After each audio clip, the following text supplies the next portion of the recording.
let's get ourselves fired up elsewhere. Let's get all that going. Hopefully I'll have better luck on this one. Right, is that doing everything? We are rolling. So, we are searching for potential alien radio signals tonight coming in from amongst the stars. We're searching on a frequency called the hydrogen line, and that is the channel on the radio dial that scientists theorize we are most likely to hear the hello, is anybody else out there signal. And in the 1970s, you have heard just that. The infamous oh wow signal was detected right where that yellow line is at the top of the screen there. One of our best candidates as an alien radio signal ever detected. Raf over on YouTube. Right, we're back now. Yeah, we are now. We've put the moon lens away, and we're going to be doing this for a little bit. Hopefully they won't mess us around there. How are we all doing tonight there? And GZ, hello. Thank you for the heart. That's very kind. And it all goes back into the stream there. Dawdy2, how you doing tonight there? Who else have we got in there? Carl's back in over on Twitch as well. Nobody? Are you still here? There we go. Where are we? Thank you for the likes, guys. Those likes and those shares. It helps us reach more and more like-minded people there like yourselves. Getting more eyes and minds on the phenomena, the better. The more we can all piece this puzzle together there. So we're looking at live radio signals coming in from amongst the stars. We're currently within our catchment area of our dish is Difda, and that is a star that is 26.3 light years away. We don't know of any exoplanets around it, but that's probably a limitation of the technology rather than not being any planets in orbit there. And if we were to receive a direct signal from that star system, it would take 104.31 gigawatts minimum there for that signal to reach us here there. And Paul, hello. Thank you for the follow. Where are you joining us from tonight? Say hello, guys, in the chat if you're new here. Love to hear. Love to hear where you're watching from, and have you had an experience with the phenomena yourself there? We're always on the hunt for evidence. Just before this, we were doing a moon stream, got a really good lens, and the moon was nice and clear for a while, so we had that in shot, and we were looking for, obviously, UFOs, UAP, but all the weird things that go on up and around the moon, like translunar phenomena, the weird things that astronomers see going on around the moon, but cannot explain. They got some footage there. That's what it looks like on our moon stream. All the craters, all the details, and hopefully the weird and wonderful things too. If you're giving us a follow, you'll hopefully again get that notification when we go live, because we do something every night over the moon stream if it's clear and the moon's up. If it's clear and the skies, we're pointing it up there and we're seeing again all the weird and wonderful things flying around in the night sky, or we're doing this, a live alien radio signal hunt there. And hopefully you can join us for the journey there. Now, where are we? Back in the chat. Dory, good to see you in. How you doing there? And, geez, any news? Some news. So, there's not much at the minute, but I tell you, I've been seeing some very interesting reports and theories around various aspects of the phenomena. Are you a fan of Jesse Michaels? His channel over on YouTube is very, very good. And just listening to one last night. Has anybody else caught that one yet? It's very good there. And Tank as well. 2 days in a row in Belgium. Really? UAPs? What sort were they, Tank? What? They lights, or were there any craft shaped that? Thank you for the report there. That is good there. And Dodo as well. Thank you for feeding Alan. Nom nom nom. Thanks, guys. He loves alien pets. Where are we then in the chat there? Paul, I'm back. Where's the moon gone? Paul, sadly the clouds took over, so we're now doing an alien radio signal hunt here. We're going to be listening for those signals, hopefully coming in from amongst the stars there as well. Kate coming in with the shares and the likes. It's those likes and shares that help us reach more and more like-minded people there like yourselves, getting more eyes and minds on the phenomena. You never know who you're going to meet and what their experiences that they are going to share there, helping us paint that little picture a little bit of what is going on now. This is called software-defined radio. We have got a very large dish out in my back garden, which is fixed, but as the Earth rotates, it will sweep across the sky and hopefully passing over a planet or a star that's got a planet that is inhabited and will be sending us a signal back. Now, if it does, it comes through right at the top there. You see all the little wiggly lines. That is the live signals coming in across a range of frequencies or channels there, but the one of interest for us is that yellow one right in the middle there. That is called the hydrogen line. It's very useful for radio astronomy and for learning about the universe there, and that is the best place, we think, to put a message if we ever wanted somebody to hear it, because aliens would probably be much like our scientists and would know obviously about radio if they were going to communicate, and they'll know that this is an interesting frequency for those radio astronomical purposes, and there'll always be eyes and ears on this frequency. So yeah, if you want a message heard, that is the place to put it. Now, back in the 1970s, we got a signal there right where we expected it, looking exactly how we expected a potential alien radio signal to look, and it's called the WOW signal. And we would love to hear a repeat of that. That's what we're listening out for tonight there. So yeah, it'll come through at the top there. And then there's one directly above us that's mostly blue there at the minute. That is replicating the signal there, but it's analysing it and displaying it in a different way. So as you can actually see, look, you've got this little peak here because it works on averages rather than the top one, which is very dynamic. You can see this little peak, which you can't see on the top, so that's a very, very interesting as well. Sadly, it's not exactly where we'd expect to see it, probably related to some electronic interference, but it's still interesting nonetheless. And this little box that pops up now, that is looking at that background noise where there isn't a signal at the minute to analyse. It's looking into the background noise, looking for repetition, modulation, signs of encoding, anything that could be a clue that there is something, some faint signal still in amongst all of that background noise, because these distances are so vast and it takes a lot of power and energy to transmit these signals. By the time they reach us, maybe they're going to be so faint they might be getting lost again in all the background. There you go. Behind me, you can't see it over on TikTok, sadly, but if you're joining us over on YouTube and Twitch, we're at The Thing UFO on both if you want to join us there. You get the horizontal view, so you see what's behind me here and what's up the side. So behind me is a live sky map there, and it tells you all of the close-by neighbourhood stars that are in range of our dish there. So currently we're looking at Difter there. That's a star, is it 96.3 light years away. And up here, you can see the waveform analysis there. So that signal that we are hearing now, that is background noise coming, is being analysed and compared to past potential alien radio signals. That's all going on up there, and over here is the information about the stars that are in range there. So where I'm getting my little knowledge on Difter there. Yeah, no exoplanets yet. They've not discovered any in the last time since I checked it there. But over in the comments, what we got there, and Tank as well, they called them drones, but they can't jam or catch them. Very interesting there. NASA is pretty sure there was life on Mars. Yeah, so that was a recent one, wasn't it? That they're saying that they think they have got this evidence there of past microbial, fossilized remains of microbes there basically on Mars. But in the 1970s, not only did we have the WOW signal, but NASA sent two landers to Mars, the Viking missions there, and both of those had the only time they've ever sent this life detecting equipment, special sensors purely for detecting life, and they're called label release experiments there. And they detected life, positive results across the board, ticked all of the absolute boxes there, but then they decided, oh no, it's not actually clear enough.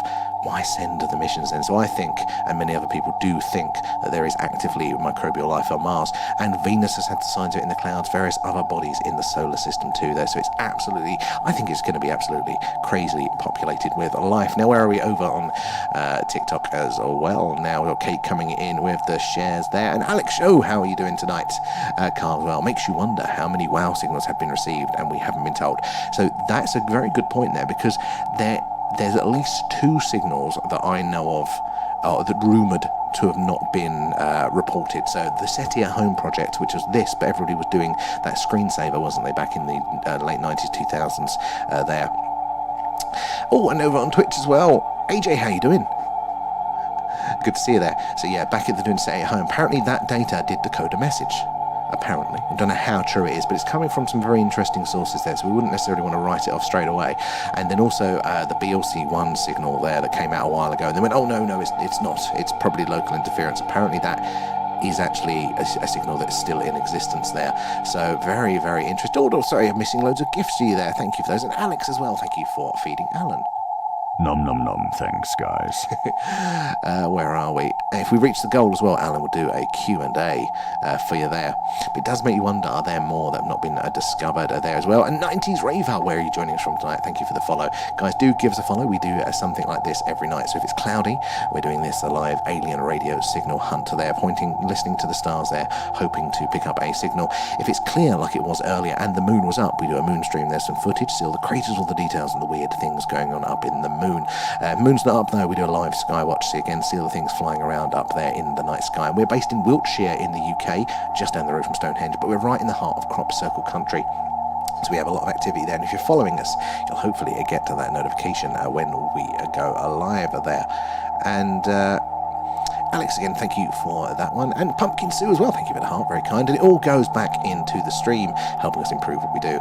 There, Richard as well. What's your thoughts on Free Eye Atlas? So I'm trying to actually condense the thought to have a position on it, because I just feel like I've been bombarded left, right and centre with information on 3i, and I'm not sure fully where we'll stand now, how confident I feel either way. The answer is I'm not very confident on a position on it, but I think very roughly, if I'm going with my gut, I think it's probably going to be an interstellar comet or something like that. But what really does make me question that is more the how do you describe it? It's more the silence and the lack of information coming out now from various. There's a few things that are correlating. I'm not sure. Maybe there is something going on there. I don't think we've seen necessarily direct evidence of anything being that clearly anomalous with it. But maybe. I mean, there's some interesting papers arguing either way for it there. Now, let me catch up with the chat there. But it's not a hard-held belief there at all. And Mark, hello. Good to see you in tonight there. Agent X, hello. And thank you for... God damn it, Dan. Don't worry. Good to see you in. And Goosey as well. Thank you for the follow. Guys, if you're new here, say hello. And let us know where you're joining us from. Did you see the guy that broke the WOW signal down? I did actually, Agent X. I'm not fully sure with it, because it stretches the ability of my understanding there. But I'm worried with what he's taking the zeros and ones to mean. Like, I don't know how necessarily the aliens would know that we're defining signal strength by a 0, by a 1, and at what rate. So would they have the answers on their end to encode that data? That's where my question lies. But maybe it's definitely interesting, and I hadn't seen that take on it at all there. And A Up is over on YouTube too there. And Scratch Perry, hello. Welcome aboard over on YouTube as well there, and I'm trying to skip through some of the chats here. Pumpkin Sue, how is everyone? How are you doing? We're all good here. And Linda too, where are you joining us from there? Michelle as well, have you heard it? So technically the WOW signal wasn't actually recorded. So there are some recordings around, audible ones, but they're made up, like based on the signal strengths and stuff like that, so their interpretation. But the actual WOW signal wasn't audibly recorded.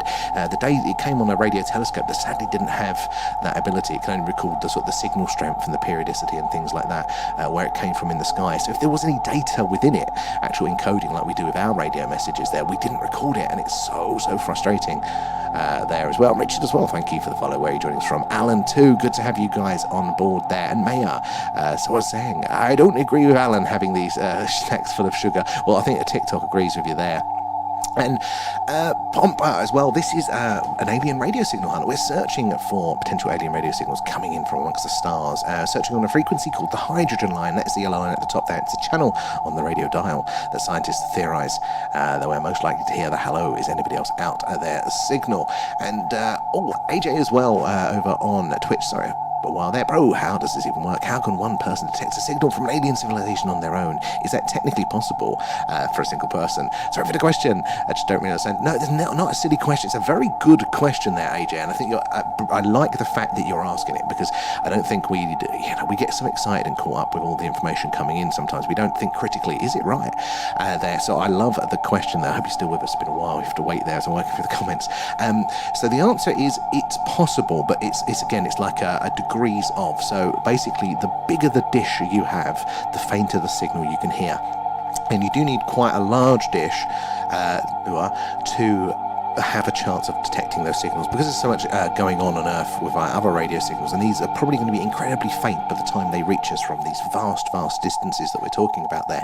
You need incredibly sensitive equipment here, and we're kind of mid-range. We've not got the full rig availability that someone like SETI does by no means, but we have basically just about large enough and sensitive enough equipment to give us a chance to hear those things. But there's a good reason we could miss out on certain things as well there. So it's a very, very sensible question to ask. I like that one. Where are we in here? I see the skies of the moon, like yes. Are we over there? I think it's in Kansas. Oh, what's that one, Tango, as well? And A Up as well. We have a free Atlas chat on the Discord. We do actually, guys. So do join us over on Discord if you're interested there. So link should be in all of our bios for that one there to join us over there. But we've got a free Atlas chat, we've got a personal experiences chat where you can put your first-hand accounts with the phenomena in there. I'll just read through the awesome ones that's been shared. We do an Alien Movie Club once a month. We'd like to see you all over there for those. And RAF as well. But was the WOW signal not made up of zeros and ones? That's why he wrote WOW. I can't remember how it works.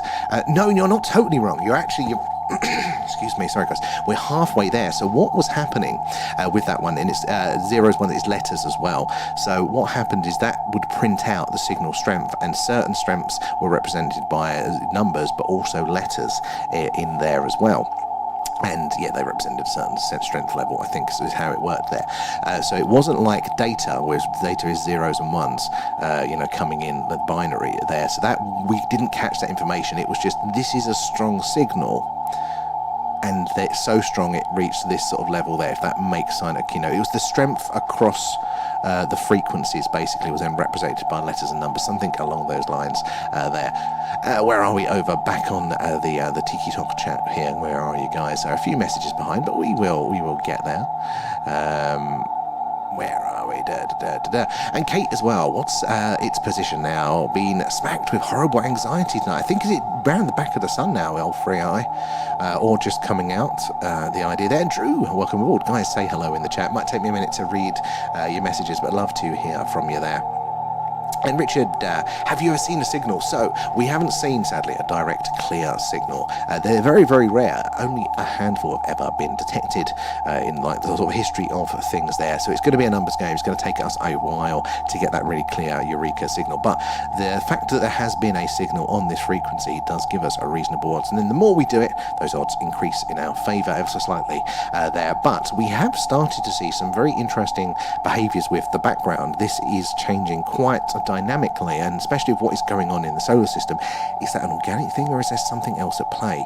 So we're starting to see some interesting things here, but that WOW signal, if we get something on screen, it'll only be there for between 30 and 90 seconds, because as the Earth rotates, we'll pass over those objects, those distances. That dish is only going to be over target again for between 30 and 90 seconds, sadly. So we've got to wait around, you've got to hang around, we've got to chat about UFOs and whatnot, what's going on, and then boom, it'll be on screen there. But they're very, very rare indeed. And in fact, if we get one, it's a bit like winning the lottery there. It's a front page news there. So we've got to pay attention. We've got to keep our eyes, because it could just be at any second we pass over that star there that is going to be sending that signal at that time. Let's listen in exactly now. And Drew, this happens, or we will all I mean, actually, I shut up whenever I think we've got something. Like, it's the only time you ever silence me there. A few things have flown over when we've been doing the skywatches, and you go, that's the reaction. It's hilarious. And User74, thank you for the share. Guys, it's those shares and those likes and things like that help us reach more and more people like yourselves there, getting more eyes and minds on the phenomena, so we can all piece this puzzle together there. And where are we? Let me scroll down there. And Dream Paint, how you doing? Do we really want something to happen when we cannot choose what? I mean, that's a good question. I mean, definitely that would apply, I think, for sending a signal there. Who are we sending that to? What would their motives be? Letting them know that we are definitely out here. That could be a risky game, but just listening in, having that confirmation there that there is intelligent life out there. That would be, I think that's something that I would want, even if the message was, we're coming for you, boys. Better to know these things, isn't it? There, Laura Kate, hello. Thank you for the share there. This is so scary. It's not, no, this is, we don't know if aliens are good or bad there, and especially with these distances that we're talking about here. And Leanne as well, coming in with the gifts, thank you for those, do appreciate that. And Queeg too, guys, the gifts and the subs, the Patreon things go back into the stream to help us improve what we do. Other than the alien pets, Alan eats those. Thank you for the alien pets, guys. His favourite snackers, thank you for those. But yeah, these distances are so vast. So currently we have a star, the closest star we've got in range of our dish at the minute is a star called Difter, and that's 96.3 light years. So at the speed of light, that is 93 years away. So for them to, if they'd sent a message, if it spikes on our screen now and it's coming from that star, they would have sent it 93 years, 0.3 years ago, 96.3 years ago. So then if we want to say hello back, it's another 93 years. So, I mean, that's the speed of light. It's the fastest that things can travel there. So, I mean, even if they were pretty aggressive, we've got quite a long time there. These distances are so vast there. It does make you think, though. Thank you for the likes there, guys, as well. And think the WOW signal was 6EQ UJ5. That looks about right. Looks familiar there. This stuff is always fascinating me, but a lot of the time I feel, Raf, we all do. Like, there is so much to learn here, so don't worry about that, man. There are always an extra layer of detail you can go into there as well. But honestly, yeah, it's fascinating, isn't it? There's always something there. Kate as well, might be the meds, but it's really uncomfortable tonight. You know what, I've been feeling that for quite a while, but tonight it's not so bad, although I have a cracking migraine, and I don't normally get migraines, so that's interesting. Maybe there's a correlation there as well. How you doing, Queeg, as well? And Cookie Mum, thank you for the likes. It does all help us get noticed there and meet more people like yourselves. They're getting open-minded, intelligent people to share their experiences and opinions and knowledge on the phenomena. It's so important. We can all a piece of the puzzle together there. Oh, nightmare. Early tomorrow. I think we're back to work tomorrow. Oh, God. Just make me remember all the stuff I left on Friday as a Monday problem. Damn, it's Monday now. Keep Alan fed and happy. Thank you. You gotta keep Alan fed there. He starts to wire me up. Then Woody, hey bud. No, a constant spike to no. So this is another interesting thing. We had a companion spike there. So it was a signal that was coming in, but it's a bit further to the right than we'd want to see. And it was kind of with us the whole time, which implies that it's a localized signal source. That it's not... it's not off planet, it's with us here the whole time, but it's gone randomly now. But we do have a slight plateau in its place there, so maybe there's some trace of it there, because on the averages there, it's still showing up there. How you doing, Woody, though? Any news on Free Atlas? No, not at the minute now. It's still behind the sun, and people are still to-ing and fro-ing with it all there. And, what's that one? Steve? Idiots on steroids. What do you mean? There's a lot of people out there that are searching. The idea that alien life is out there is common now. That's a commonly held belief of science, that there's just so many other planets there that could inhabit life. Just statistically, life is probably going to be quite common there. So then the idea of listening out for potential alien life, that's not silly at all. Lots of people are spending lots of money on doing this now. So, and there's a good argument, if you're paying attention to the news in the US, maybe there is something going on, maybe they're already here. So, yeah. Where are we? Let me scroll over on the TikTok as well. And Andreas as well, thank you for the share there, appreciate that. How are you doing there? We have a new kitten that moves at the speed of light. Oh, to be young, Woody, to be young. The speed... Leanne as well, coming in the gifts with a thank you, Leanne.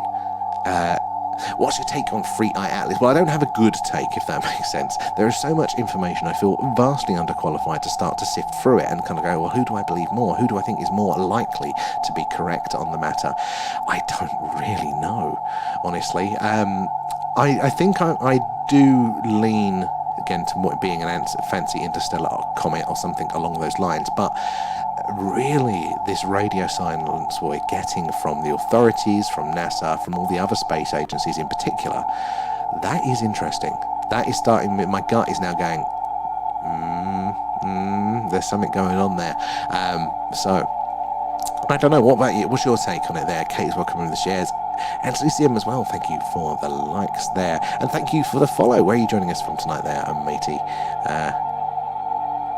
It has a yes for now, until they deem us not appropriate again, or whatever it was last time, Kate.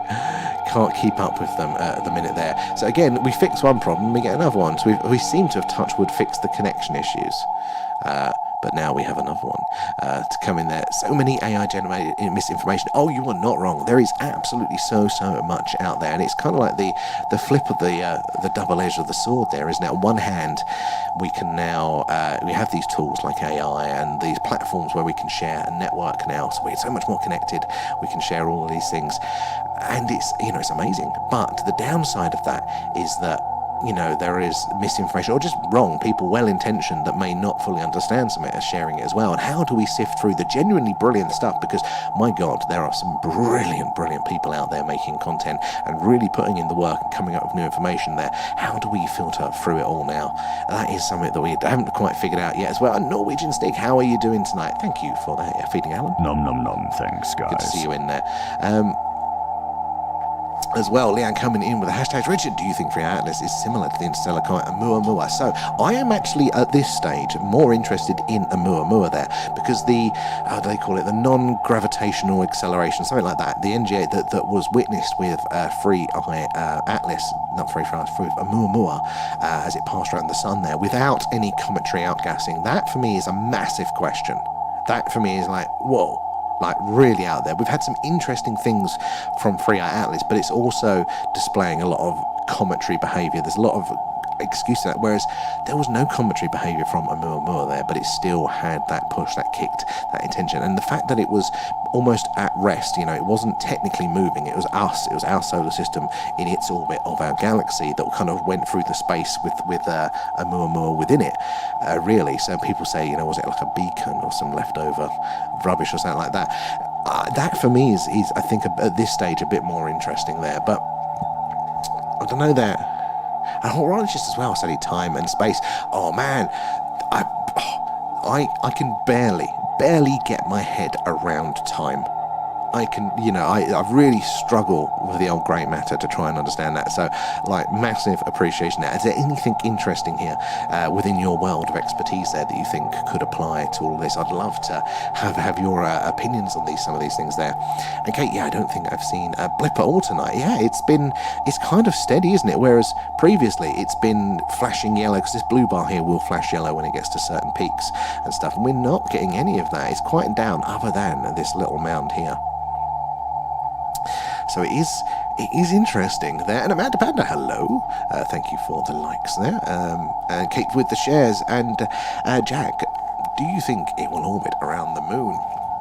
Oh, what's that? 3i Atlas. So I don't think 3i Atlas will. Not around the moon. That would be very, very close to us. And as far as we can tell at the minute of the observations, it's still very much not on a course for us as far as we can tell at the minute. But do you just trust the sources? There we go. Absolutely agree, Richard. Yeah, it's so hard these days, isn't it? And cesium as well, weird 3 Atlas is on this perfect flight path, 5% outside of our view behind the sun. Yeah, it's that little going through our solar system there, coming that close to that many planets. There are lots of things that make you go, They're not quite clear enough to give us any sort of guarantees, but it does feel a little bit like a very convenient. And then you add, again, the radio silence. I mean, NASA has an excuse, you know, with the shutdowns, if you want to believe that. But what about the other space agencies, the multiple other space agencies? It just all seems a little bit too perfect there. I don't know. I'm kind of lost, torn between head and heart with this one at the minute, though, there as well.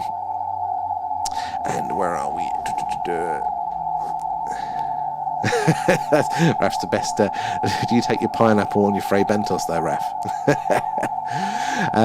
And how quiet it's got is just so different than we usually see. So I was thinking about this up, right? We had all of that background activity going on whilst Free Atlas was like approaching the sun, and now, as far as I know, if I've got my timings right, it is behind the sun. And what's happened in the last 2 days where we've had that? The background noise has just quietened out now. So maybe we're not getting that direct signal. Maybe we're not, getting the hello message. But it feels like something's going on there that's affecting that background noise there. That's, I can't shake that feeling for that one as well. On its current path, it'll be 100 million miles away as it leaves the Milky Way. Yeah, so it's just, these are big distances. I think, isn't it, relatively speaking, still further away from the sun than we are from the sun? We're still closer to the sun than it is, I think. But it's just obviously the positions to us, it appears to be behind behind the sun there. It's white noise, and basically, yeah. So actually, let's pull this one down a little bit there. It's a bit loud, but if we pull the music down, so you're just listening to the white noise. This isn't torture, I promise.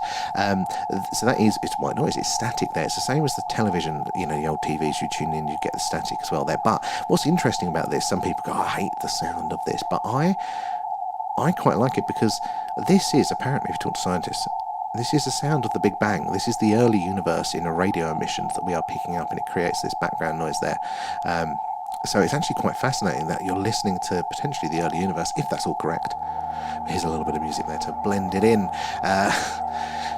It's fascinating, isn't it, there? It's a good name for about 100% there. And Olga as well, how you doing? Thank you for the follow. Where are you joining us from tonight? Where are we? It's so very true, A-Up. Yeah, I agree. It feels really, really odd, doesn't it, that it suddenly got that quiet after all that activity that we were getting there. Will be interesting to see if the background noise comes back on the 19th. I was thinking that, well, you know, that is going to be when it's now around again to where it was. Are we going to start to see it pick up as it leaves again then? Because it really did, you know, and all the reports of people in our community kind of having those headaches and sensations and things like that as well. Tank as well, did you enjoy the 2008 movie Moon? I did. That was a surprise one. It was directed by David Bowie's son, wasn't it? Is it Duncan Jones he goes by the name of now? Yeah, that was a good one. I did enjoy that, and I didn't see the twist, which I won't spoil for people, for quite a while there. And cesium as well, to understand distance. If it hits the sun, we wouldn't see any effect for 8 minutes and 20 seconds. I love that. So we're visualizing there those distances. We talk about the speed of light and we think, oh, it's just so fast. But if you you zoom out, you see like a dot moving at the speed of light through our solar system there. You really get to see how slow the speed of light is there. So as you say there, if the sun just turned off, we wouldn't know for, was it 8 minutes and however many seconds there. It's crazy. It's absolutely crazy, isn't it there? And Jack, anything happened yet? So yes and no. So we haven't had the clear wow spike, but just talking about this, especially with A up there, that we're now seeing the background signals of the solar system here, our local environment, have dropped consistently. This blue line that's reasonably stable here, this was flashing all over the place, and we were getting lots of background action and weird things coming through. Again, it's not like a clear signal of aliens going, hey guys, are you there?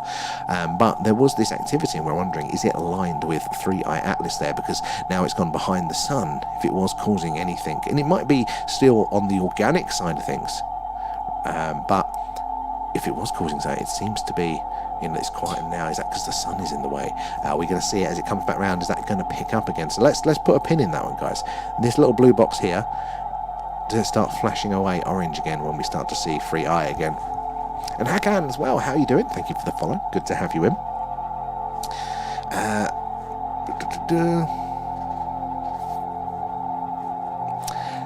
They just passed over Jones for Doctor Who. Did they really? Hey, well, that would have been really interesting, actually. It's made for like 4 million, which is nothing for filmmaking, is it? It was a good movie, guys. Check out Moon 2008, guys. It is a good one. No aliens, but it's still a good space movie there. And DJ, how are you doing? Good to see you in. We're doing another alien radio signal hunt, guys. If you are joining us for the first time, we are searching for potential alien radio signals coming in from beyond the stars. We are searching on a frequency called the hydrogen line. That's the yellow line at the top, and it's the channel on the radio dial that scientists theorize we're most likely to hear the hello, is anybody else out there message. And in the 1970s, we may have detected just that. The infamous WOW signal, one of our best candidates as a potential alien radio signal, was heard at the top of the screen there, where that yellow line is. All of the hallmarks of a non-organic radio signal not from this earth, and that's what we are on the listen out for. Again tonight, we want to see a nice clear spike where that yellow line is there, and we'll see the process signal in this box above us. Currently, the closest star in range of our dish is a star called Difter at 96.3 light years away.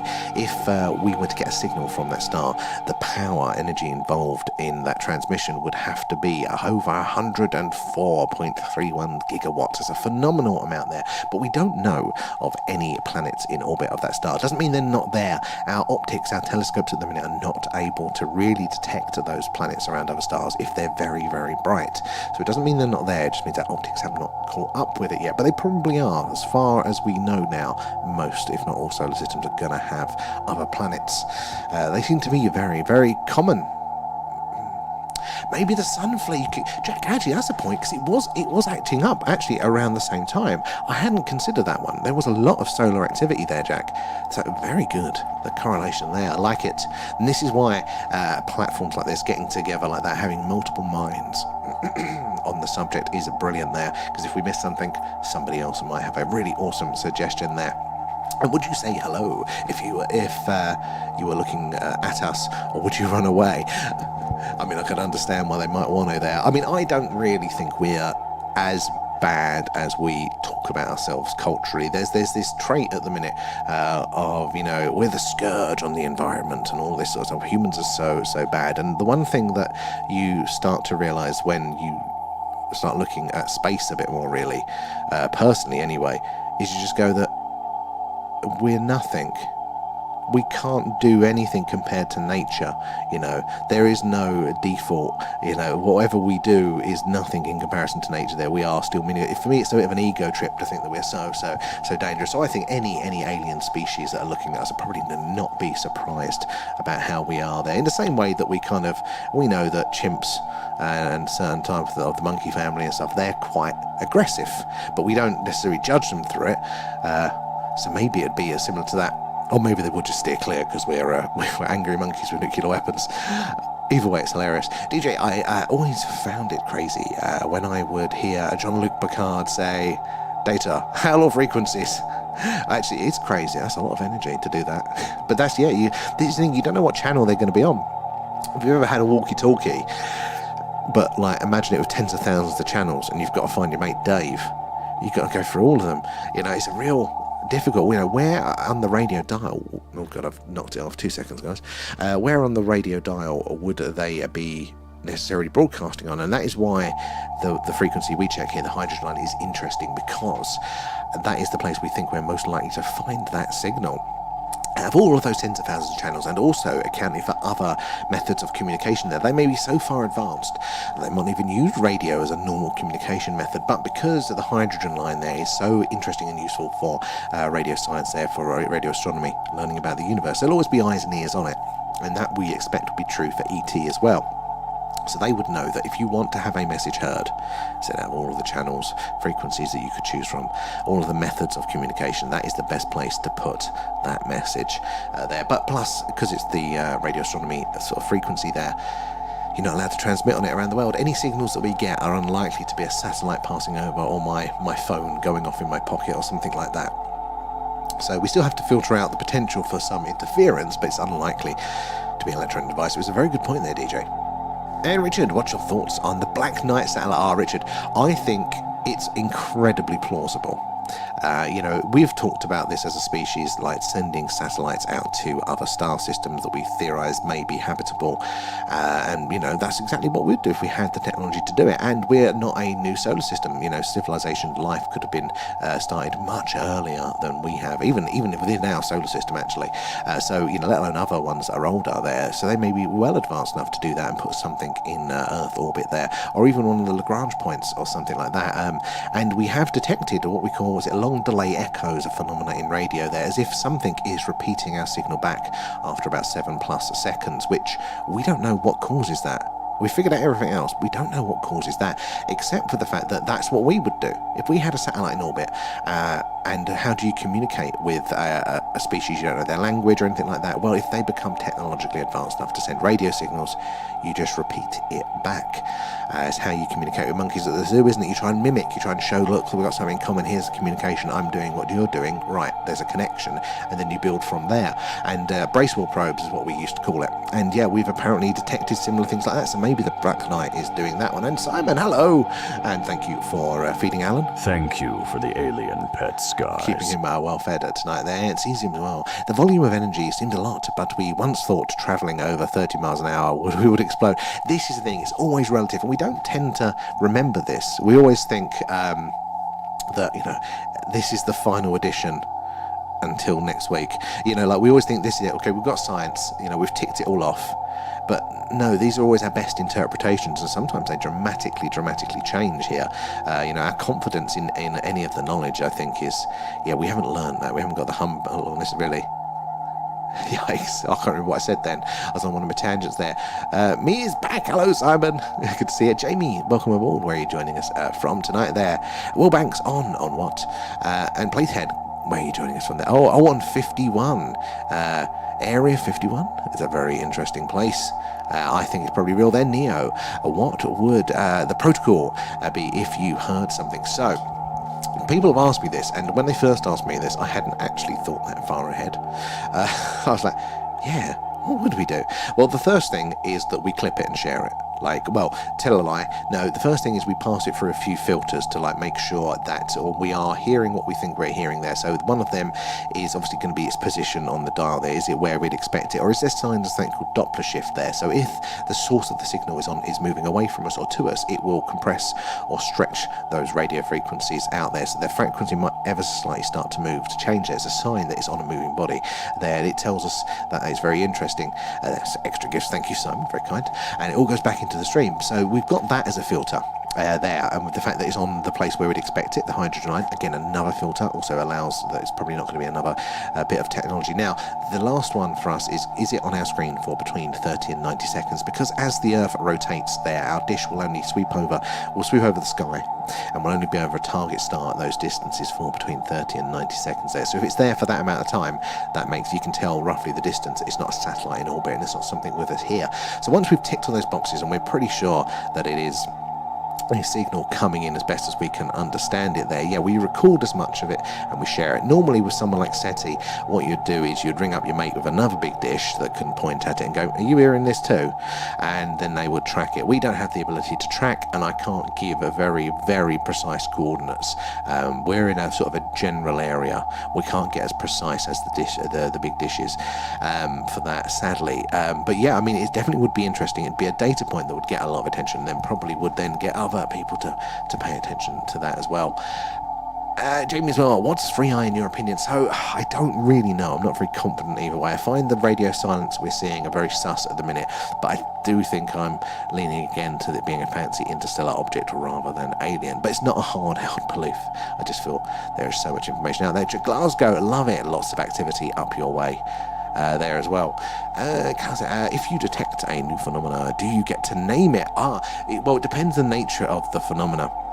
So normally, yes, if you're publicising it, but things like, well, I suppose if it's a new phenomena, yeah, you do get to name it there. I was thinking things like comets and other events, stuff like that, you have to go through naming committees and stuff, so they're the ones that accept it and stuff. But if we were to detect something new, totally new, that doesn't have a little committee behind it, then yeah, we'll probably call it Alan after this one. Ed as well, welcome aboard. Where you're joining us from tonight there. You don't mind if I give you a follow? Not at all, Ed. Welcome aboard. Where are you joining us from tonight? It's good to have everybody in. How do you feel about the ET phenomena there? Do you think we are all alone in the galaxy, or is life absolutely everywhere, but maybe it's everywhere and it can't travel those distances, they're just too vast there? Or maybe they are visiting us like that. I've definitely got people with every side of the spectrum for that one. Okay, coming in with the shares, thank you. Hammersmith, love it. Spent a few wayward nights as a teenager in Hammersmith there. And Valiant, how you doing there? Thank you for the follow. Good to have you in. And Tom as well. Try AM radio tonight and pick up something on there. Just pick up a few strange things there. Thank you for the likes there, Valiant. So guys, yeah, let us know if you're new here. Firstly, give us a follow. We do either the alien radio signal hunt that we're doing now if it's cloudy, but we do something every night. If it's not, we get the camera out and point into the sky. We do a live UFO, UAP, a skywatch there. See all the weird wonderful things flying around in the night sky over Wiltshire in the UK, which is right in the heart of Crop Circle country.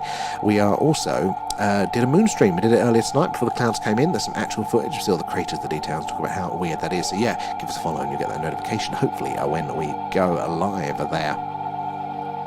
Anyway, exactly. Oh, no worries, dude. No worries there, Simon. Thank you guys for the shares, because it is those shares and those likes that helps us reach more and more like-minded, open-minded people like yourselves. I think the more people we can get together sharing our experiences of the phenomena, our knowledge, our questions as well, we're all going to piece this puzzle together there, understand it all a little bit more, a little bit about our universe and our place within it there as well. What's about it? Southampton, not too far from us here as well. Cesium as well, thank you for the shares there. Bags as well, update on Atlas, course and what we know. So I'm definitely not the authority. In fact, I'm a bit behind on a lot of the stuff here.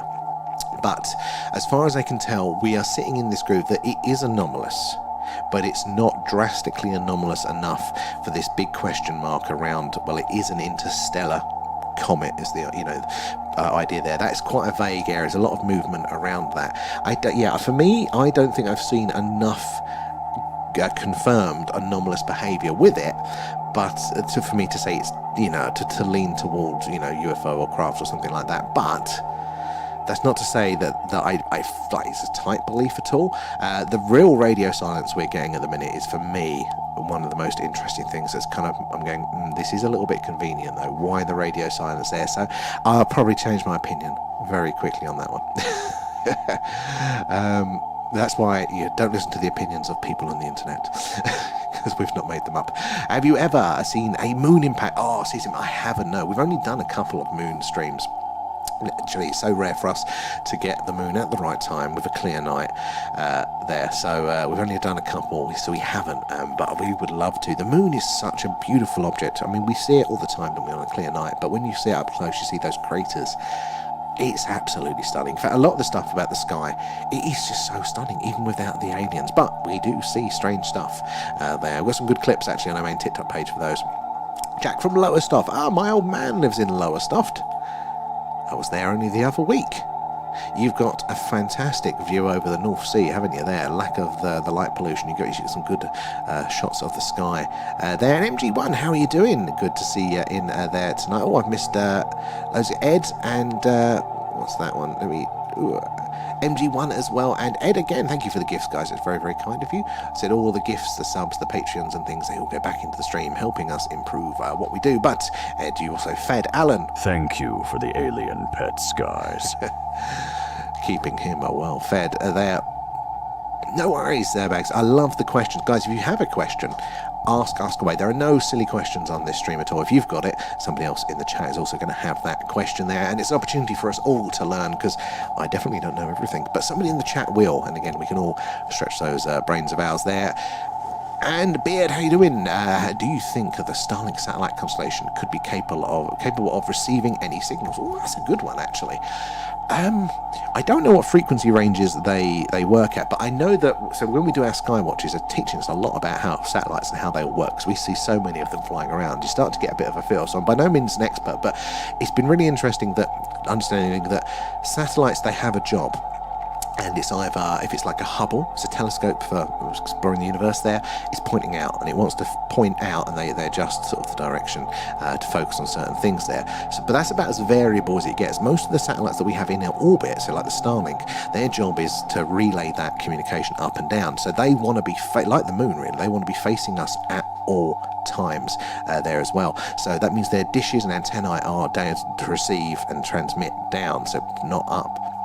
So I wouldn't thought the Starlink ones, but there is a satellite chain called, oh God, what's it called? It's an infrared one. It's an American one, and it's designed. It does again point down here, but it's a infrared imaging system there. But it's designed to detect the flashes and explosion, like the light from a ballistic missile launches there, sort of an early warning that somebody's going to nuke them.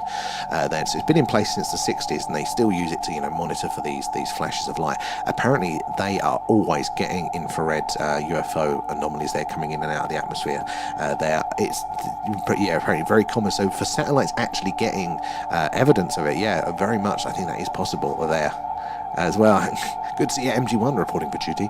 There, Ramon coming in with the shares. Do appreciate that. Chad, where are you joining us from tonight? Thank you for the follow there. Have you heard of the UFO Rendlesham Forest incident? Yeah, Jack, that is a good one. The old Rendlesham Forest one. It is a good site. It's just down the road from you guys, isn't it? Over in Woodbridge sort of way. I used to work actually very close. I used to work on the old RAF base, the radar base at Bordsey there. Not in the RAF, there was another life, another job there. So we always used to be in that area. Fantastic skies there. I didn't have my UFO hat on at the time, and I very much regret being so close to Rendlesham, driving past it so regularly and never popping in there. But we're going to go back. We're going to take the show on the road, and we're going to do live skywatch from there at some point there. And Simon, does the moon ever cross the signal lines out? That's a very good one there, Simon. I've not considered that. So, I've just hit the signal, knocked it off there. It's a bad connection in the back of my computer. Hold on. It might actually be right there, right now, because with the its current orbit and stuff, I'm going to have to open the window and look where the bloody moon is. I wonder if the clouds are going to be parted enough for me to see. Can't see with the clouds, but it is actually, I think, roughly where our dish is pointing now. So, hold on.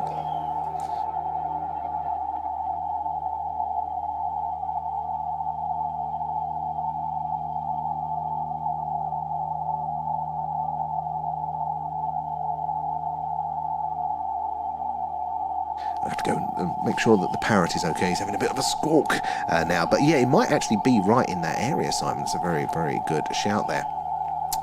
Right, let me leave you with Alan for 2 seconds whilst I go make sure the parrot's okay. Alan, you in your spaceship? Okay. It's me, Alan, the real star of the show.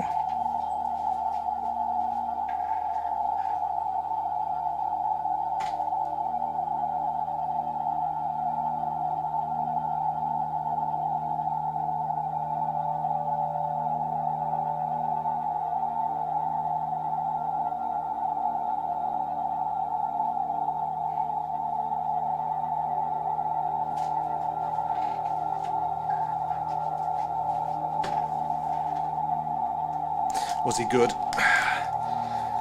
Did Alan behave himself? Ooh.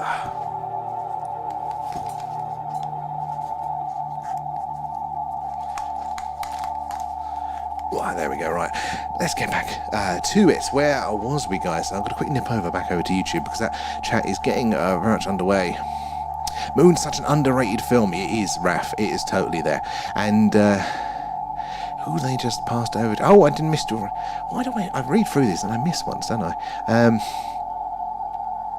It's grounded sci-fi, probably way more Oh, there's got to be loads, isn't there? Because we just don't really have the technology to detect proper exoplanets that well. We're starting to, but it's actually a small range of stars there as well that we can really do that one in. Ed and Diane, thank you for the gifts. That's very, very kind of you there. Appreciate that. And it all goes back into the stream there, helps improve what we do.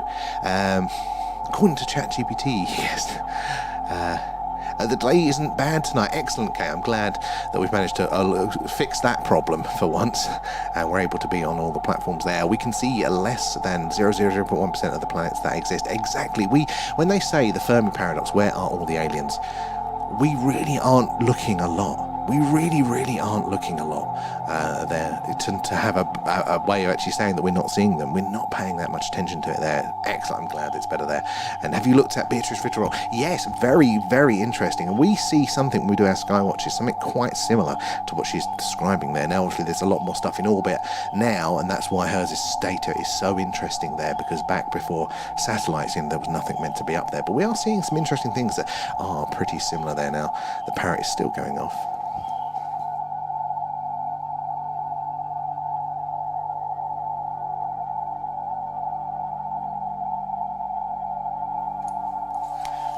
Go see him again in a second, but let me catch up with some messages. He's off on a scoop tonight. Something spooked him. Where are we in the chat there? And Simon, yeah, does the moon moon ever cross the signal line? Yes, I think it's probably in that sort of area. I'll check actually when I go downstairs. I'll get the app out because it could well be in the area. It might explain some of the quiet that we're seeing there. And GB as well. What's this? I heard that throughout this is a living microorganisms. Is a living microorganism? I haven't heard that one yet. GB, that's interesting. If it is though, I do think even if it is like a natural object, like a comet or something there. I mean, comets are a bit cold, but I think it's going to be everywhere. We're talking about asteroids potentially being able to harbour or even develop their own life from the ground up at the minute within, I think, Ceres in our... It's a small planetoid in the asteroid belt of our solar system has the potential for life. I think it's going to be absolutely everywhere. Totally everywhere. Shepsy, hello. Oh, he is. He's just having a little bit of a sulk there. And Dens as well, thank you for the follow where you're joining us from tonight. There, Alan is great issues. I'm glad there. And there he goes. My brain's melting. Is he the carrier bag as well, Raf? Yeah, that's what spooks him. Thank you for the like, guys. It's those likes and shares that helps us reach more and more like-minded people there. I will catch up in the comments in a second. I'm going to see the bird there. But quickly, before we do, remember, if you do us a favour, follow us on either Twitch or YouTube, depending which one you prefer there. We're at The Thing UFO on both, but the important thing is you see more on the screen. For this, there's so much more analysis going on. There's all the other charts and information coming on here, and you can make full screen, all that wonderful stuff. But when we're doing the skywatches, you see more of the sky, which is really, really cool. He's quieting down now. I might get away with not having to go down there. So yeah, it's really cool. Definitely do us a favour and check out that. See if you prefer the full screen versions there. Does it give off a signal? Ooh. So I don't know, actually. I know the gas giants do because of the decay of the molecules and stuff, but I don't think the rocky planets do, as far as I know. But interesting. I don't know for sure there, Simon. Okay, doesn't give them off, but bounces them back, apparently. Yeah, it was a big, solid object to reflect them, yeah. We're hearing ourselves. Horology as well, time travel, the moon is 240,000 miles away, so we see it 1.3 seconds ago. I guess a great way to explain relativity, isn't it? So when we're doing our sky watches, we have obviously a wonderful view of the night sky, loads of really bright, beautiful stars. They see the colours. Oh my god, did not realise such a range of colours until we started doing this. We have one at the minute that's a regular for us called Vega. Oh my god, I was starting to forget it. There, and it's big purpley star, absolutely stunning. It's 25 light years from us, so it's a great example to kind of explain that relativity there, that it takes so long for that light to reach us, that we're actually looking at a snapshot taken to, like, when we were all just after the millennium in the year 2000, plastic inflatable sofas and CDs and things like that. That light left that star that we were seeing at that time there, trying to get your head around that. But the moon's a great example there. So it's 1.3 seconds because of light speed there. So the light that, hits the sun, right? So it leaves the sun, and what's that going to be? About 7 and something minutes or so, isn't it? And then bounces off the sun, and then that's 1.3 seconds there. So, that's a delay. That light from the moon to us there is actually looking back in time ever so slightly there, trying to get our head around relativity there. I missed the bubble furniture. Oh man, it was a time. It was a time. There, Mark, light from the sun is 8 minutes, so it's 8 minutes away there. So again, light speeds there. Matt, thank you for the follow. Where are you joining us from tonight there? So guys, yeah, if you're joining us for the first time, we're doing a live alien radio signal hunt there. We've got a very large dish, and as the Earth rotates, it will be sweeping across the sky there, and hopefully we're going to pass over a star that has a planet inhabited and be sending us a signal. We're going to pick that up really clear at the top of the screen there, but we're searching on a particular frequency, which is called the hydrogen line, and that is the channel on the radio dial, the frequency that scientists theorize we are most likely to hear the hello, is anybody else out there message.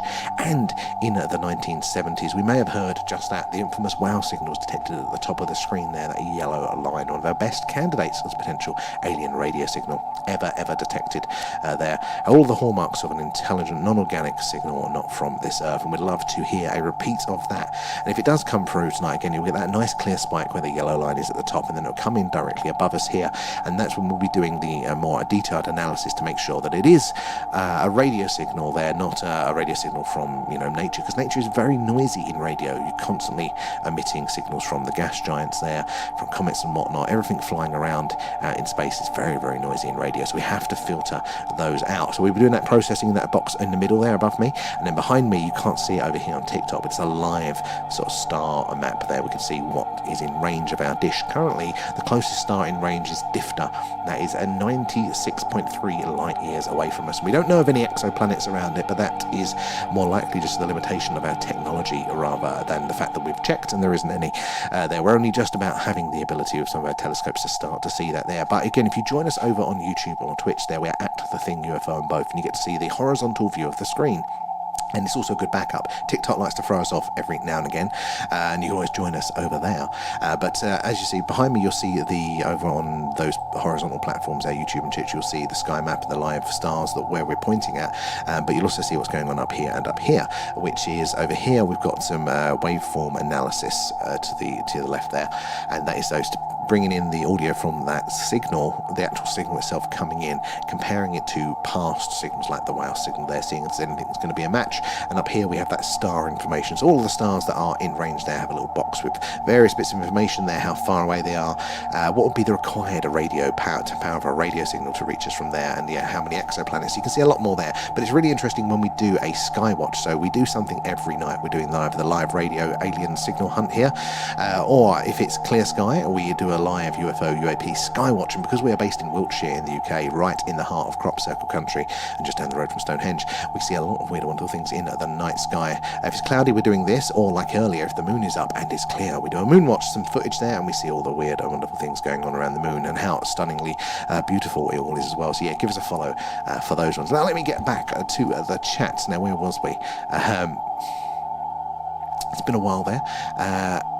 Matt B came in. Thank you for that follow, guys. Do say hello if you're new here. After you followed us, say hello. Let us know where you're joining us from, and if you've seen anything strange in the night sky yourself, we'd love to hear about that one. And cesium as well. Most astrology books show the moon next to the Earth because they would need 2,000 blank pages. Yes, you're trying to get those proportions of scale there. Totally there. And Brian, welcome aboard. Again, where you're joining us from tonight there. And Jamesy, how's things going? Night, anything? It's all good. Yeah, we had a really cool moon stream earlier, and we're noticing some strange anomalies in the background signals there. So there is something at play there. Andy, evening. How's things, bro? Any excitement tonight? Andy, good to see you. I hope the world has been treating you well there. Yes and no. We haven't had the clear, poor signal coming through. But again, this background noise, there is an anomalous... It's really quiet in the background, like strangely quiet. Normally, this blue bar above me here is jumping away left, right, and centre there. But it's not tonight. It's a little bit, so it was quiet again last night, wasn't it? It was quiet, but it didn't have this ridge. So now we're getting this ridge back. So it's playing up a bit. It's been very, very busy of late. And then again, the last couple of nights, it's going there as well. And Alex, imagine hearing an Arecibo. Oh my God, could you imagine getting like that signal with clear data pulses coming through, something like that? And that's why we play the static there, because if a signal does come through, it could come in at any moment there. These signals are incredibly rare, but they will only be on screen for between 30 and 90 seconds there. So that's why we have that audio in. So if anything does come up, well, you guys are going to hear it immediately. You may be the first to actually audibly hear an alien radio signal, which would be pretty cool. But it is like the lottery there, so we have to pay attention for it. But imagine that. Imagine hearing it there. Phrase, hello. Thank you for the likes there as well. Oh, God, I've missed loads of gifts where I wasn't paying attention. Let me try and catch up with those as well, if I can. This awful software. Andy as well, Phrase as well, and Phrase feeding Alan. Nom nom nom, thanks guys. Thank you for those. Appreciate that. All of the gifts, the subs, the Patreon things do go back into the stream, helping us improve what we do. And if you did want to join us over on Patreon, we have a free, if you use the code, the link in the top of our bio there, we have a 1 month for free if you use that link there. But we do regular deep dives into something related to the phenomena. So we normally take either a whistleblower's first-hand testimony or a document related to the account. We read through it. The past ones are up there, and we've got another one coming up on Friday, which should be the 7th at 11 p.m. UK time, where we're going to be looking at the Einstein, I nearly got it wrong there, Einstein-Oppenheimer treaty there. It's going to be interesting.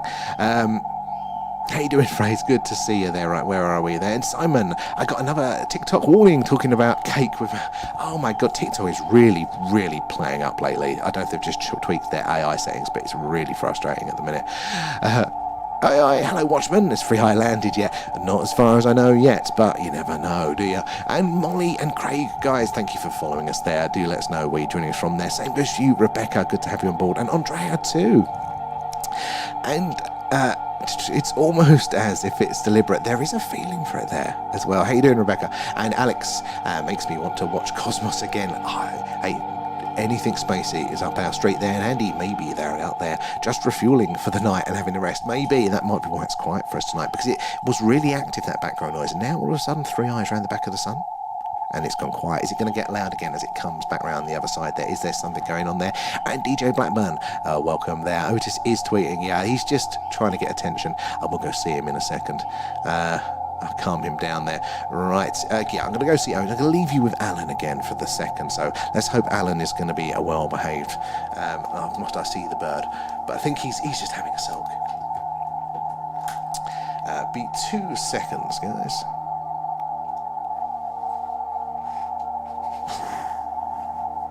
Remember to join our Discord. Link in our TikTok bio.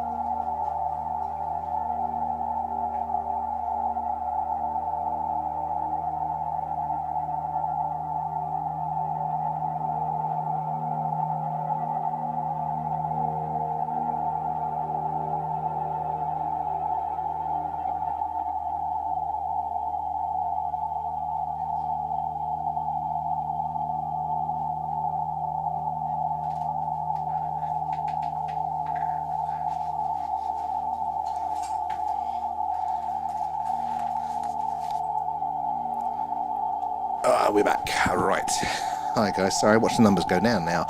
Now it's my face on the stream. So I've been ignoring YouTube a little bit. Oh, he's going off again. I'll have to, might be a short one there. Where are we? He's definitely seen the carrier bag.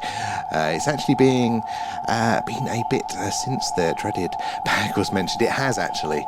You guys let me off there. You guys going off there? Where are we? Let me catch up with the chat. Let me scroll through, see where he was. DJ got you in there. Oh, he's definitely tweeting. He's squawking away there. And Andreas, Andreda, sorry. Andreda. Where have you been pointing the source? Pointed the source signal. So we are listening out. So we're not transmitting a signal ourselves, but we are pointing our dish basically directly south, bang on the south there, at about a 15-degree inclination here.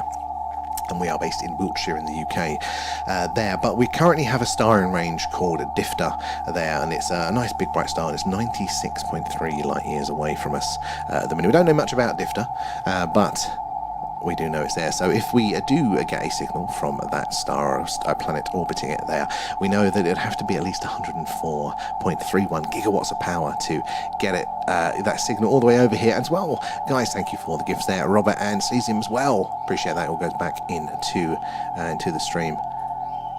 Oh, that bird is going off like crazy. He's not having it tonight. But yeah, that's where we are pointing it there. Thank you. No worries. All questions are welcome here.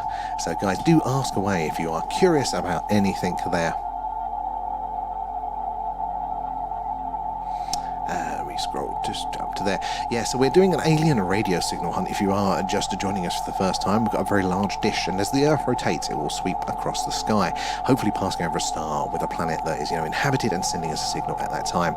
Now, if we do get a signal through, it'll only be on screen for between 30 and 90 seconds there, because that's how long of the Earth's rotation there that we're going to pass over a source at these sort of distances there. And it's also a way for us to tell that the signal source isn't necessarily with us here, or isn't a satellite in orbit there. It gives us some clues to its position there. But back in the 1970s, that yellow line at the top of the screen there, that's called the hydrogen line, and that is the frequency or the channel on the radio dial that we heard the infamous WOW signal, one of our best candidates as a potential alien radio signal ever detected there. But the hydrogen line there, that frequency is also very interesting because it's the place we would expect to hear that one out of all of the many channels on the radio dial there. That is where we would expect to hear that signal. So it's one of our really amazing candidates there. We'd love to pick something up like that ourselves there. It's nice listening to the stars, isn't it, just as well? I mean, if I shut up for a second, I mean, the birds, you can hear the bird tweeting away. But that is the background noise in the universe there. They say, don't they currently believe that noise, that cosmic microwave background is the early universe, remnants of the Big Bang. Trying to get our head around that we can still hear that one there. And Mark, Vega is a blue-white star, but can appear purple or red because of your atmosphere. Is that what's affecting it then? Because it is for us, it is so strongly purple there. It's like incredibly. For us, isn't it, on our streams there? And thank you for the likes, appreciate that. Because it is the sound of space, and it was 1977. I always forget the specific year. And what year did we send our signal out there? Was it 74 or 75? We sent the Arecibo message, didn't we? So this is the thing with the WOW signal. The reason they didn't go, 100% that is aliens, we've seen it, it's everything we wanted, it's because science, and reasonably so, needs it to repeat. They need to be able somebody else to go and listen in and hear the same thing there to confirm that it's not like a local error, although it's very unlikely with that nature of the particular signal there. So because it didn't repeat, nobody else heard it, they can't just about say it there. But we only sent one signal ourselves as humans. Well, back, I said, to 74, 75, whatever it was, the Arecibo message there, we used our most powerful transmitter there, space radar / radio telescope, the Arecibo one. The one in the Bond films where he's running across that big dish, that was that one there. We've lost it now, sadly, got damaged and then fell apart, collapsed. But it was our most powerful transmitter there, and we sent a message saying, like, we're humans, we're carbon-based life forms, or DNA, we inhabit the third planet in our solar system. Along those lines, we sent that message out very powerfully, more symbolic than everything there, but it was a very strong signal. And then a few years later, we hear the WOW signal. Like the music as well. I do like the music. So we have it on for our skywatches as well, and it's very atmospheric for that there. Where are we as well? There was something about prime numbers with the WOW signal. I mean, I can't get my... I'm not sure. All I know really with the WOW signal is that with the Big Ear radio telescope that picked it up, it didn't have any data. It didn't have the ability, the radio telescope, to record any data within the signal, like how we encode data with modulation and things like that. And there wasn't a message within it. All we know that there was a signal, and it was this strong, and that sort of stuff around it there. But there was no there. Recently, some people do think that they may have thought that there's this with it, there's that with it, but I'm not quite sure on it, because I don't fully. Oh my God, my brain melts. So I need to have somebody with a bigger brain than me, I think, to work it out there as well. Simon, it sounds like when you hold a seashell to your ear, it is a bit like that. And I wonder if there is a correlation with that, that as above, so below. And Andy as well, strongest signal sent in 1974.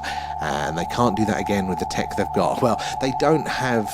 They could, in theory, build it, but as far as we know, we don't have a dish that was that, because there's not many use cases to have a transmitter that big, other than for space radar, which, I mean, the scientists would like again, but they're expensive.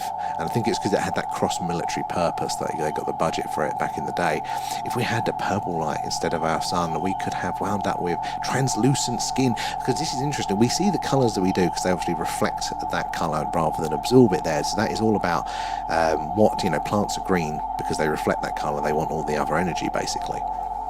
All the other wavelengths for energy. So again, different shades of stars would have different colours for its life around it there, because for all those different purposes. But we take all that for granted, don't we? And Andy as well, we sent a man to the moon and never back, yet TV was black and white. It does boggle the mind. There are some questions to answer there. And Tez as well, I remember working at Nokia, and the IT team had a competition using the work PC to decode it, a lot of CPU power, but they would chug along all night and the scoreboard would update. That is awesome. There. That sounds really, really cool. And Ticker's Andy, isn't there a planned flight? Apparently we are going back to the moon. They say they've been saying it for a while, but I think they might have eventually pulled their finger out there. Venus is interesting. It is regarded as Earth's twin sister in mass and gravity, other than the acid rain, the CO2. Yeah, they do think it. It could have been more habitable there. We are twinned with it in a bit, but it is, as far as we know, very inhospitable. Although they do theorise there may be pockets of anyway, bits you can survive in. We do know the clouds as well, actually really high up in the atmosphere. That's very similar to Earth with everything else up there, and they do think, again, was it phosphine? That they think they may have detected again in the clouds of Venus, which would imply this microbial life in the clouds there, which is awesome. There may be that there, maybe on Mars and on here. I think life is absolutely everywhere. And will they broadcast it like last time? Yeah, well, even last time they had some shenanigans with that. And Jamie, hello. How are you doing tonight there? And Tank as well. Oh, wait, no, we're going to go up the list here. What's the one they recently built in China? It was bloody huge, Vast, I think, or is it Fast? Vast? There's something like that. They've got a big radio telescope, but as far as I know, I don't think that one has the transmitter, so it's just the listening one.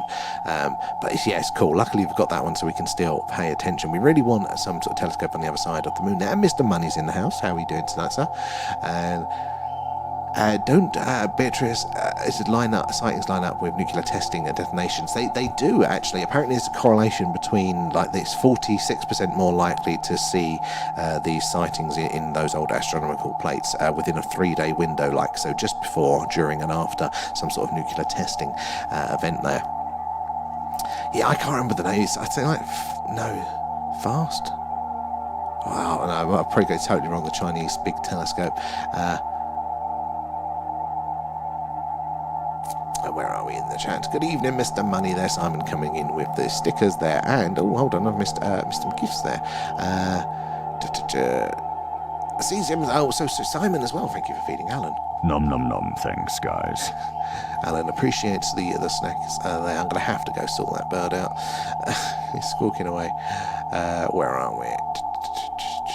Mr. Bunny coming in with the likes. It is those likes and shares that helps us reach more and more like-minded people there like yourselves, getting more eyes and minds on the phenomena.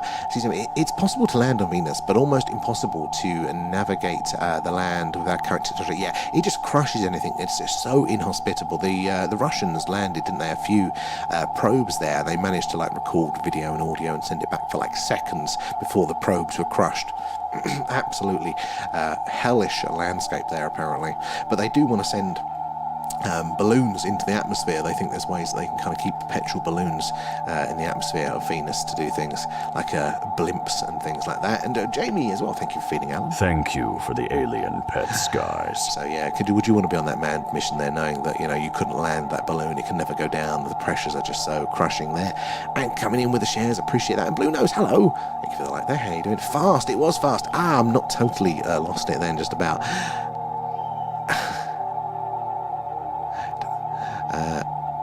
I think it was around 46, something like that rings a bell for me. It was quite a high number, the correlation there. A lot of people saying, well, is it the fallout from those events that was affecting the photographic plates and this stuff? But they also noticed a correlation, didn't they, between the objects being not visible in the Earth's shadow and more visible when they weren't. So that would imply that they are physical objects out there if they are affected by the position of the sun. And anything since 85.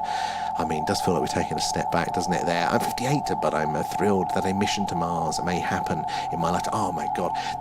They have to. I cannot accept that it's not going to happen there, but, it's always possible. It's always possible. No Tommy tonight, sadly. I haven't seen Tommy in a while. I think he popped in briefly the other week, just after we came back from our break. But yeah, I mean, we've got to get boots on the ground in Mars. I think it's going to be absolutely packed with life there. I think, judging, clouds of Venus, we've got strong hints there. Was it Ceres, Enceladus, Europa, all suitable, and then Mars, having those Viking mission, the label release experiments there with the microbial life, plus the weird methane clouds on Mars, and obviously the rock that they recently cracked open and stuff there. It's got to be absolutely everywhere. I mean, let alone thinking about Earth and how diverse life is, how many different sorts of organisms and species, something for every niche, every environment. And why would the universe be any different at all there? And Musk will build a theme park there. If it gets us there, man, I'm up for it. I'd go. And Mr. Bunny, can I ask what's going on with the signal hunt? So, generally speaking, we're doing an alien or radio signal hunt. So we've got a very large antenna, and what will happen is as the Earth rotates, our dish will sweep across the sky, passing over hopefully an inhabited planet out there somewhere amongst another star, sending us a signal. So we've got all the gadgets on screen here. So right at the top, that's all your live signals coming in all across all the different frequencies there. And the yellow line in the middle is the one of interest there. That is the hydrogen line. It's the frequency that scientists theorize we're most likely to hear the hello.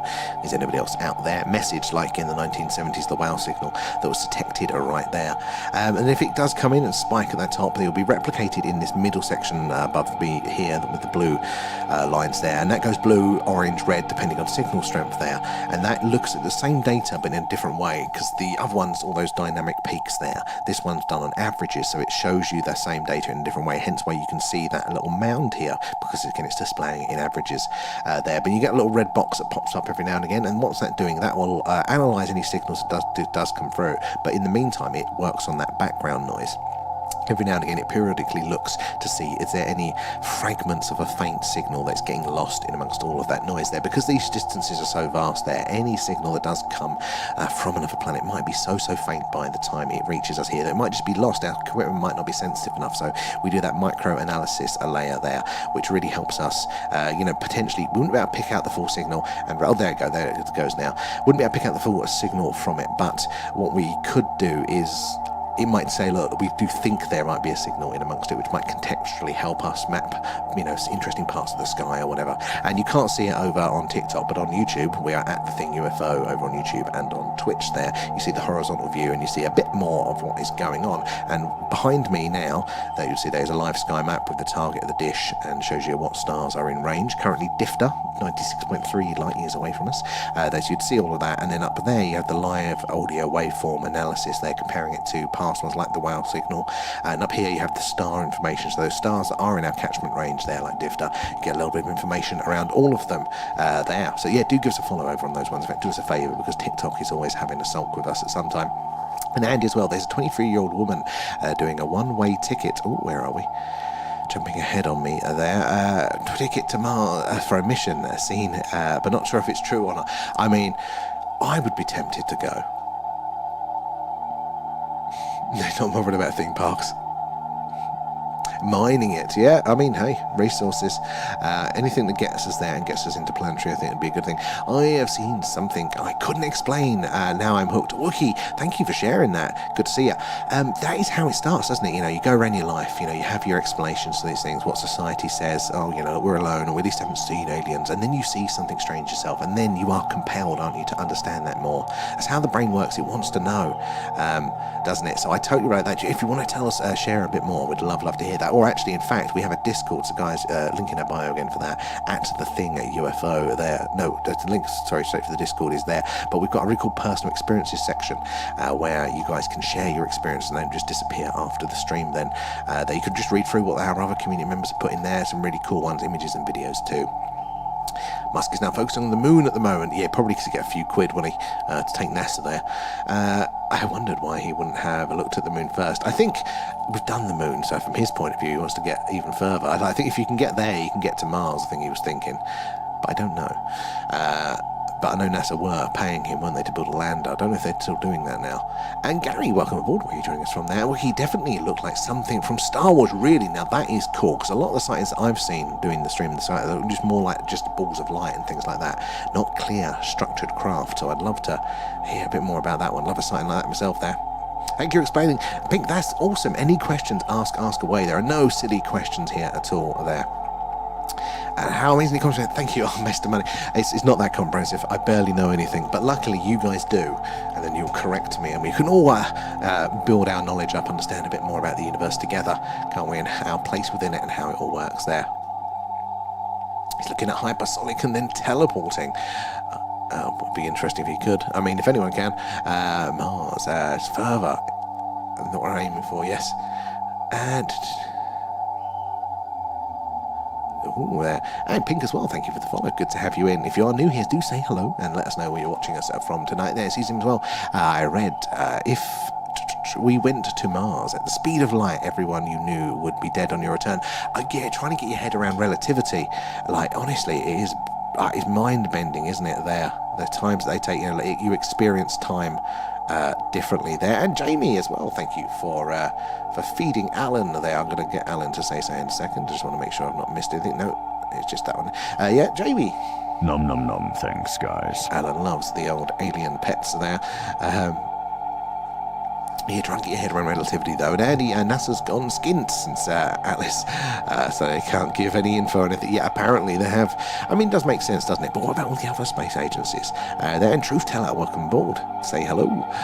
Tesla said he's releasing flying cars. Yeah, I saw that one. He was beating around the bush. You do wonder, don't you, from him, has he finally lost it? Or is it going to be that sort of thing there? Is he going to come out with it? Because he has pulled it out there a few times there. And hello from Swiftfoot. Hello. Welcome aboard. There, and Oklahoma, Pink Passion, I love it. I bet you've seen some most things over there though, you guys. Have you locally your way, guys? Let us know. We'd love to hear about your experiences there. And sees him as well. Nom nom nom, thanks guys. Thank you for feeding Alan. Right, I'm going to go throttle the bird there because he's squawking away. I'll be back in a second. Alan, can you take over again? Follow us now, or I'm sending the mothership.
Oh, I hope Alan was well behaved. Oh. Right, where are we?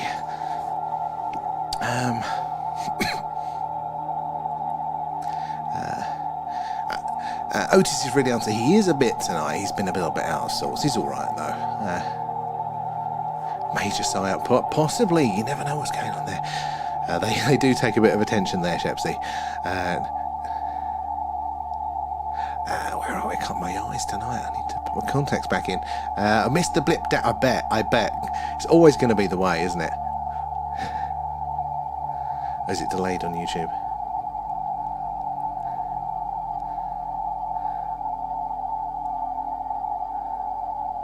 Oh, user 31, better off trying to find quantum entanglement as how they'd communicate over vast distances. So, yeah, that is a very interesting point. Why would ET still use radio? I mean, it's an easy technology, but it is quite antiquated. It has its limitations, those times, there's energy requirements, the distance and things like that. Well, the reason we think that, because we're trying to pick up a very particular type of signal. We're not trying to get ET phoning other ETs, their intergalactic delivery order. That could be, and probably would be on some other sort of, quantum property there. It may be a telepathic one, lasers, maybe radio. And if it was radio, what frequency out of all of them?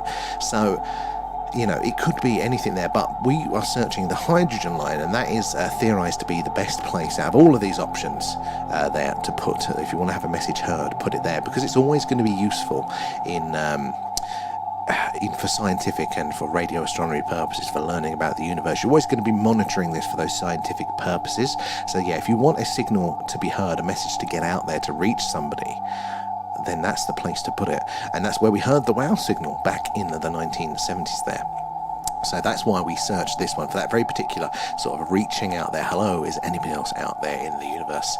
But yeah, if they were there, only internal communications could be anything there. And Ross Colehart, Tank over on YouTube, there are no go zones under the sea. He's spoken to naval contacts from the US, UK, France, Australia, who describe enormous underwater objects. So Tank, we actually did a deep dive on this. So there was a riddle whistleblower, claims to be a whistleblower, came out on, was it on 4chan or something, and did like an Ask Me the Questions, and he was talking about this underwater UFO base. So we did it for one of our Patreon deep dives, so we read through all of that, all the answers. It was really bloody interesting.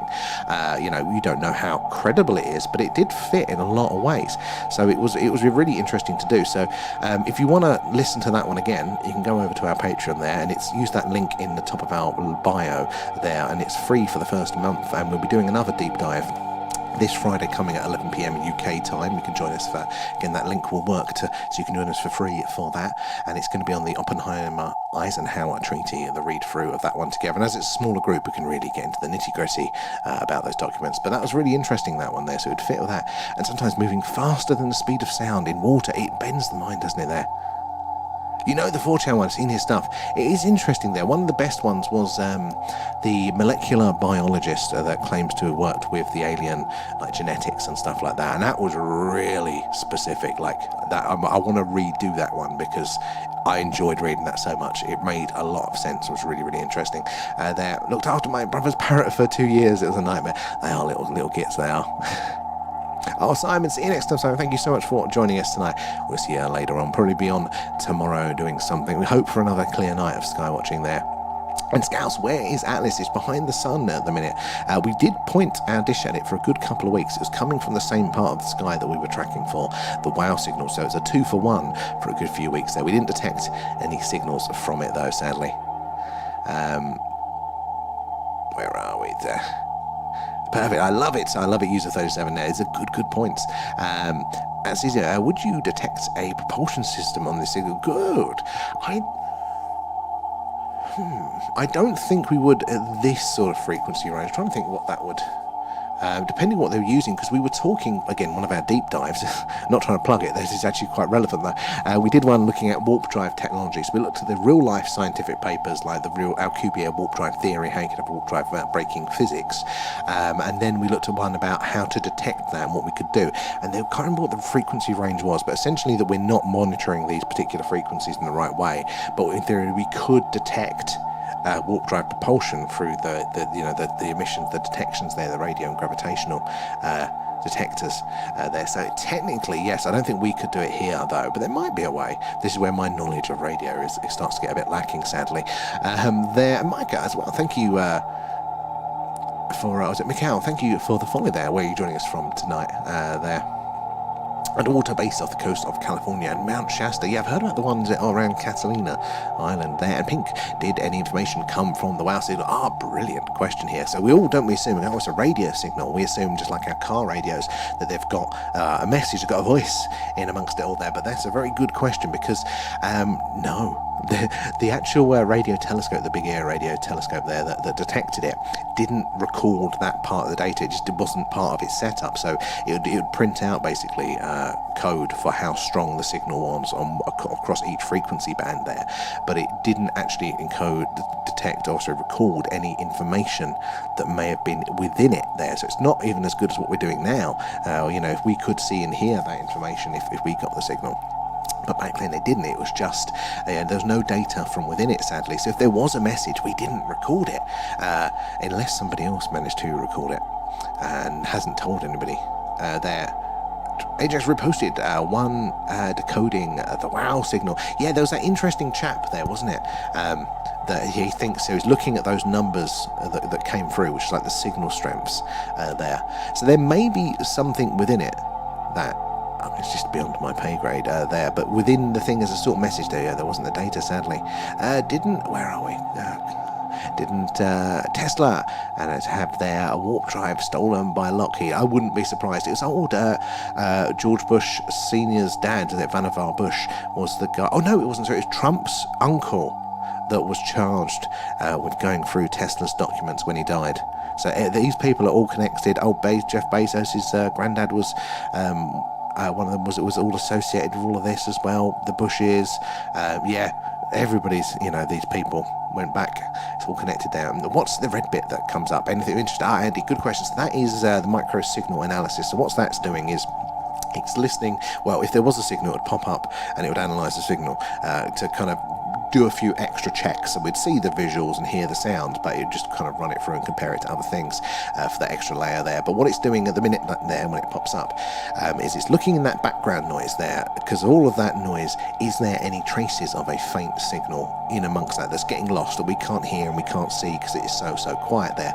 So it's looking for signs of modulation, encoding, repeating patterns, anything like that that could be a clue that there is a faint signal that we just can't clearly see there. So that is, it can be of interest. The fact that it does come up is interesting itself because something triggers it there. Okay, there you go. That's why Musk buddies up to Trump. Still back the family secrets. Yes, exactly. Yeah, it's weird when you look back through history and all these connections that are made. It's a little bit suspect. Size of a football field. That was it, Tank. Yeah, that was it. It was a very big underwater UFO base.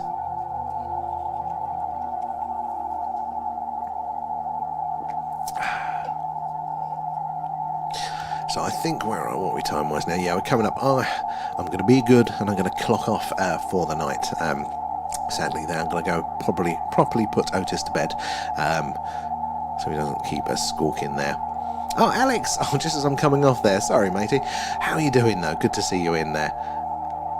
Voyager 1's photo of our planet, the blue dot, was very interesting. Just trying to wrap our heads around that. That is us. Everybody that ever was and ever will be, all in that dot. Or there, everybody alive. Trying to get our heads around that, what that meant for us in the society there. But anyway, yeah, I better clock off for the night. But thank you so much for joining us again. We've been doing a live alien radio signal hunt, searching for hopefully a WOW signal repeat of that. But you guys are absolutely awesome. Do appreciate you all keeping us company, asking your questions and all that sort of stuff there. You guys are absolute legends. But if you could do us a favour, join us over on Discord and also over on YouTube. Remember, at The Thing UFO, YouTube, Twitch, just for those backups there. You never trust a one platform there. Good to hear you good there, Alex. I thought we were getting invaded by now. I mean, that's what they keep saying. I'm still waiting. I will see you next time, guys. Thank you so much for your help there. Yeah, do us a favour, join us over there on those platforms. That'd be good to see you all over there. But yeah, nighty night and have a good week, and probably will be on tomorrow night, guys. But yeah, see you then. Bye bye.